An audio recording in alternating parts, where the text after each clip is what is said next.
Mon ami de toujours, Simon, vient d'arriver. Allons l'accueillir comme il se doit.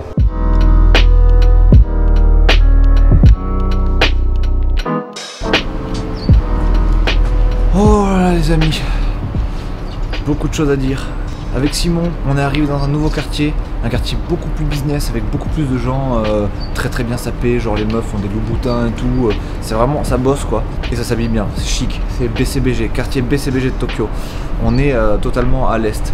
Mais on m'a dit que pas loin de ce quartier, il y avait un endroit dans lequel je veux beaucoup aller, c'est une rue super geek soi-disant. J'ai très envie de me trouver quelques figurines de mes héros et héroïnes préférés. Sinon hier avec Simon, c'est une retrouvaille. Simon c'est mon ami de... Ça fait 12 ans maintenant qu'on se connaît, on s'est rencontrés au lycée.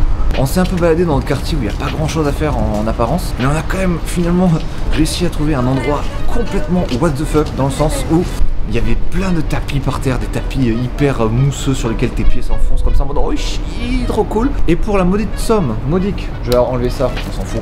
Pour la modique somme en fait de 1000 yens par heure, ce qui équivaut à 8 euros par heure, vous pouvez jouer en illimité au jeu que vous voulez. Et aussi vous avez l'alcool illimité. Voilà, il y a une sorte de bar à l'étage et vous pouvez choper tout ce que vous voulez. J'ai quelques images de ce truc là, je vais pas en montrer beaucoup parce que clairement jouer à des jeux vidéo et boire en même temps, c'est quelque chose que j'avais jamais fait de ma vie et c'est... Tu vois pas le temps passer, on va dire.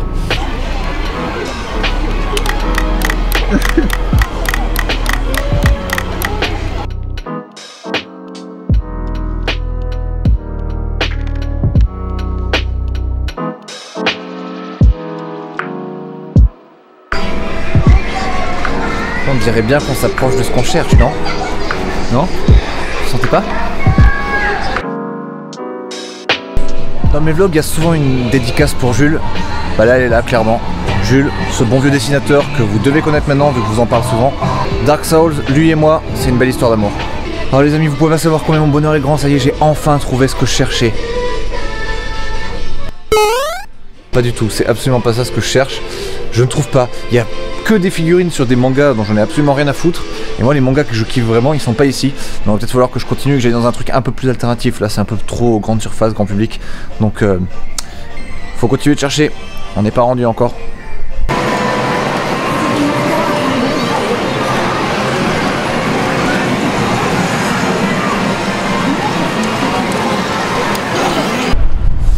Venons-nous de voir et d'entendre exactement la même chose? Qu'est-ce que c'était que cet endroit? Qu'est-ce que faisaient ces gens? Qu'est-ce qu'ils écoutaient surtout? C'était hardcore comme c'était fort. Vous imaginez pas? Je pense la vidéo le retranscrira pas super bien. Mais c'était fort de chez fort. Et il y avait tous ces gens là qui jouaient. Qu'est-ce qu'ils foutent? Là j'ai pas compris, ouais.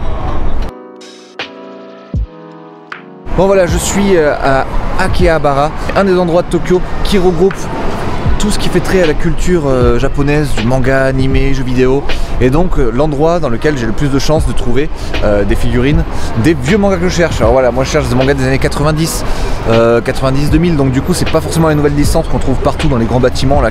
Il y a des figurines du 1er au 8e étage, c'est que des figurines, des mangas et tout, mais c'est des nouvelles licences qui m'intéressent pas spécialement. Donc là j'ai checké sur internet, apparemment il y aurait pas trop loin d'ici un magasin un peu plus spécialisé sur les vieilles choses, et donc c'est vers là que je me dirige.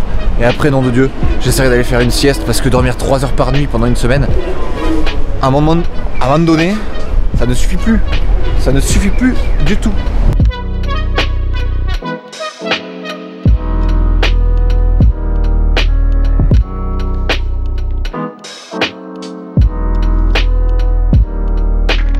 Tout à l'heure je me suis trompé, je suis allé dans le mauvais magasin en fait. Il y avait que de la merde dedans, donc je suis rassuré de savoir que je me suis trompé en fait.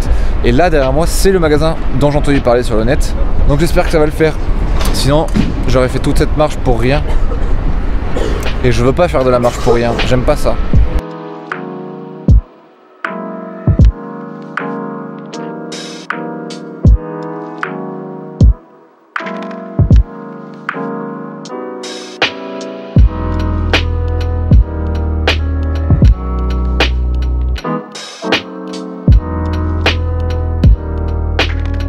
Mais au final, malgré l'abondance de figurines dans certains magasins, j'ai pas trouvé ce que je cherchais.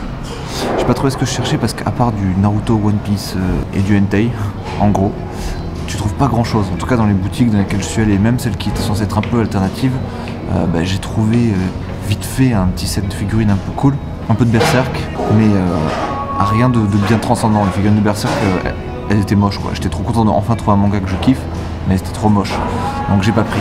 Donc je vais encore diguer un peu sur le net pour voir s'il y a des boutiques encore plus cachées que ça, que je pourrais trouver et revisiter. Mais pour l'instant, c'était un franc échec. Donc je suis retourné faire une petite pause, me ressourcer un peu à l'hôtel. Ici, là autour, c'est l'hôtel. J'ai dormi, ça fait du bien. Après, on va certainement sortir avec Simon, parce que Simon, oui, je vous l'ai présenté que très rapidement ce matin, alors que je peux faire, je pense, un peu mieux. Simon, c'est un ami qui est développeur aussi, qui s'est mis au dev il y a 1 an et demi. Il a fait le wagon lui aussi. C'est son expérience qui m'a fait envisager que ça pouvait être sympa pour Cyril. C'est un très bon développeur aujourd'hui, et aussi un très bon photographe. Et en ce moment, il arpente le Japon en faisant plein de photos, et donc tout à l'heure, on va sortir ensemble pour faire quelques photos de nuit avec... le Japon et ses néons fascinants partout. Allez vous abonner à son Instagram, vous regretterez pas, ses photos sont trop cool. Chaque photo, il en met pas beaucoup en plus, donc il polluera pas votre feed, mais toutes elles ont un petit truc quoi. Bon quand même pour terminer cet épisode sur une note optimiste, parce que c'est quand même important de rester heureux de tout dans la vie. Ce restaurant là derrière moi, pour commencer, il est super mignon, mais en plus avec Simon hier, il nous y arrivait un truc complètement trop bien. C'est-à-dire qu'on est rentré là-dedans et qu'on est tombé sur une équipe japonaise. Hein. Les serveurs japonais, dans la grande partie des cas, parlent aussi bien anglais que nous parlons japonais. Donc la faute est entièrement partagée. Mais du coup, ça donne des situations un peu cocasses, un peu délicates. Et pour commander, c'est pas toujours évident du coup. On a fait ce qu'on pouvait. Ils se sont un peu marrés à l'intérieur et tout. Et à la fin, au moment de partir, il y a un des clients qui était là, qui me tend son verre pour m'inviter à trinquer avec lui. Il me dit, dans un anglais, il a fait ce qu'il pouvait, il m'a dit « Thank you, merci beaucoup de visiter le Japon ». Et il avait presque les larmes aux yeux, il était trop ému qu'un gaijin prenne du temps pour venir visiter son pays. C'est trop mignon quand même, non? J'ai trouvé ça génial. Ça m'a vraiment touché quoi. Voilà. C'était la note positive du fin de vlog. Ah ciao. Oh! 예! 예, 나니これ! 누가요? 나니これ! Tu ne parles pas français. すごい! ありがとう! ありがとうありがとうありがとう!